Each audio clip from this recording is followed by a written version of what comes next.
വൈദ്യുതി മന്ത്രി തന്നെ നമുക്കൊപ്പം ടെലിഫോൺ ലൈനിൽ ചേരുന്നുണ്ട്. അതുകൊണ്ടാണ് ഞാൻ കട്ട് ചെയ്ത് പോകുന്നത്. മിനിസ്റ്ററെ, വലിയ ബുദ്ധിമുട്ടാണ്, അങ്ങേക്കും അറിയാം, എല്ലാവർക്കും അറിയാം. അത്രയേറെ ചൂട് നമ്മൾ അനുഭവിക്കുന്നുണ്ട്. ഈ അപ്രഖ്യാപിത ലോഡ് ഷെഡിങ് പലയിടത്തും ആളുകളെ വല്ലാതെ ബുദ്ധിമുട്ടിലാക്കുന്നത് KSEB ഓഫീസിന് മുന്നിൽ ഉപരോധ സമരങ്ങളൊക്കെ ആയിട്ട് മാറുകയാണ്. എന്ത് ചെയ്യാൻ കഴിയും? എന്താണ് പ്രതിസന്ധി? നമ്മൾ വസ്തുത എന്താ നോക്കണ്ടേ? ഈ 29/4/2024 രാത്രി 10:19 ഉപയോഗത്തിലായി 113.14 ദശലക്ഷം യൂണിറ്റായി. നമ്മൾ 100 ദശലക്ഷത്തിനാണ് കയറിയത്.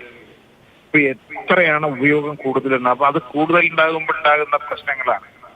5717 മെഗാവാട്ടാണ് റെക്കോർഡ് രേഖപ്പെടുത്തിയിരിക്കുന്നത്.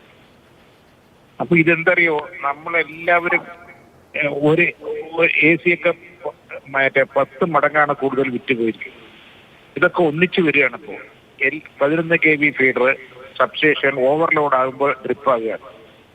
അല്ലാണ്ട് അതല്ലെങ്കിൽ നമുക്കത് എല്ലാം കൂടി കത്തിപ്പോകുമല്ലോ, ഡ്രിപ്പായിരിക്കും. ഇതാണ് വസ്തുത. നമുക്ക് ഉൽപാദനം 20% ഉള്ളൂ, ബാക്കി എല്ലാം മേടിക്കുക. ഇപ്പൊ തന്നെ നമ്മൾ ചെയ്തിരിക്കുന്നത് ഇത് വരാതിരിക്കാൻ വേണ്ടി. Minister, hello. ഇപ്പൊ തന്നെ ഒരു കോൺട്രാക്ട് സൈൻ ചെയ്തിരിക്കുന്നത് മന്ത്ലി കോൺട്രാക്ട് 525 മെഗാവാട്ട് മേടിക്കുക. ഹ്രസ്വകാലം കരാറ് NTPC 150 മെഗാവാട്ട് മേടിക്കുക. ഹിമാചൽ പ്രദേശിൽ നിന്ന് 30 മെഗാവാട്ട് മേടിക്കുക. അത് കൂടാതെ പീക്ക് അവറിൽ ലേലം വിളിക്കുന്ന പോലെയാണ് മേടിക്കുന്നത്. 15 രൂപ തൊട്ട് 20 രൂപ വരെ മേടിച്ചിട്ടാണ്. കുറച്ചൊരു നിയന്ത്രണം വന്നാൽ നമുക്ക് ഈ പ്രശ്നങ്ങളെ വരില്ല. ഇത് വൈകുന്നേരം കൊണ്ട് ഫ്രീസ് ഗ്രൈൻഡർ മിക്സി ഒക്കെ ഉപയോഗിക്കുന്നത് ഒന്ന് സ്വയം എല്ലാവരും ഒന്ന് കൺട്രോൾ ചെയ്ത് നമ്മളെല്ലാവരും കൂടി. മിനിസ്റ്റർ, ശരിയാണ്, ഇപ്പോഴത്തെ ഒരു സാഹചര്യം, വൈദ്യുതിയുടെ ലഭ്യത ഇതൊക്കെ പ്രശ്നമാണ്. പക്ഷേ ഈ ആളുകൾ ഇങ്ങനെ ഉപരോധ സമരമൊക്കെ എത്തുന്നു, ചിലപ്പോൾ അത് അക്രമ സംഭവങ്ങളിലേക്കൊക്കെ പോകാനിടയുണ്ട്. എന്ത് ചെയ്യാൻ കഴിയും? ജീവനക്കാർക്കൊരു സംരക്ഷണവും വേണമല്ലോ. ഞങ്ങൾ ഇതിനൊരു മീറ്റിംഗ് വിളിച്ചിട്ടുണ്ട്. 2-ാം തീയതി മീറ്റിംഗ് വിളിച്ചിട്ട് നമ്മൾ ഉണ്ടെങ്കിലല്ലേ 60% വെള്ളമാണ് ഷോർട്ടേജ്. നിങ്ങളതൊന്ന് ആലോചിക്കും. പ്രകൃതിയുടെ ദുരന്തം വരുമ്പോ എല്ലാവരും കൂടി അനുഭവിക്കണ്ടേ? അതെ അതെ അതെ.